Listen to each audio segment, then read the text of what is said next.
In the heart of the Roman Republic, in the year 44 BC, one man stood above all others, Julius Caesar.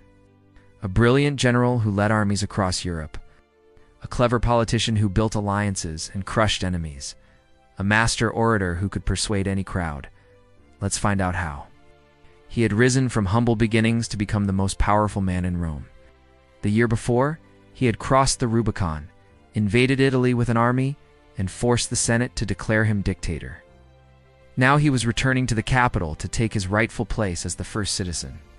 But as Caesar approached the Senate, he had no idea that a death sentence awaited him. This one was Caesar's adopted son, his student, his closest friend. He was the son of a famous revolutionary who had once tried to seize Rome and was killed for it. Now Brutus wanted to make Caesar the next victim. And now he was ready to conquer the ultimate prize, to crown himself ruler for life. Senators greeted him, shook his hand, flattered him, congratulated him, all the while hiding their blades. But even he couldn't save the Republic.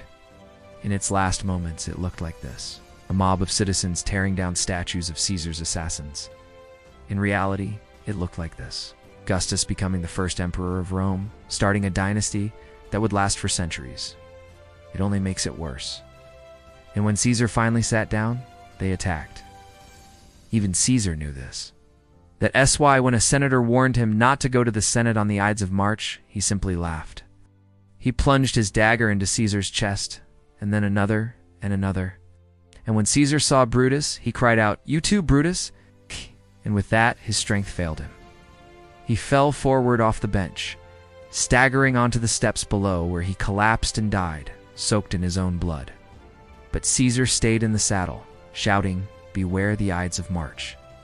Then more and more senators joined in, and suddenly Caesar was surrounded, stabbed from all sides.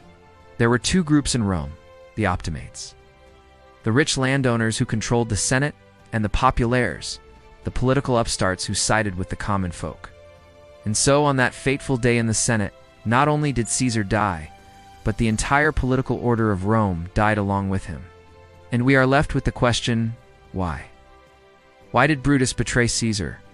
Why did the conspirators kill him? Was it to save the Republic or themselves? Caesar had switched sides, first becoming the champion of the populares and then crushing them. Octavius, Caesar's young heir, fled to safety and raised an army to avenge his adoptive father. On the other side were Brutus and Cassius, the leaders of the conspiracy. They raised an army in Greece and marched on Rome, and all the while, he had kept his guard down, never realizing that his greatest enemies would come from within his own circle. Superstitions were for common folk, not for him. He wanted to show the Senate that he was in control.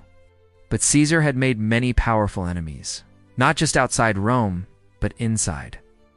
And as he reached for the crown, the shadows of betrayal grew longer, reaching for his very soul. It was a conspiracy spanning both sides of the political spectrum, bound together by ambition. They didn't care about the Republic, only about their power. They planned to kill Caesar and restore the Republic, at least until they, too, became tyrants.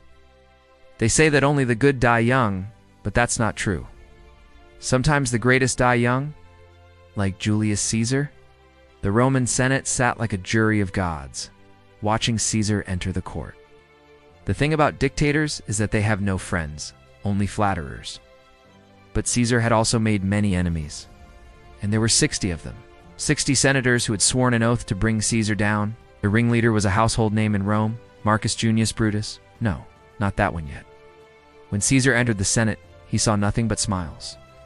The first blow came from Casca, a senator known for his hot temper.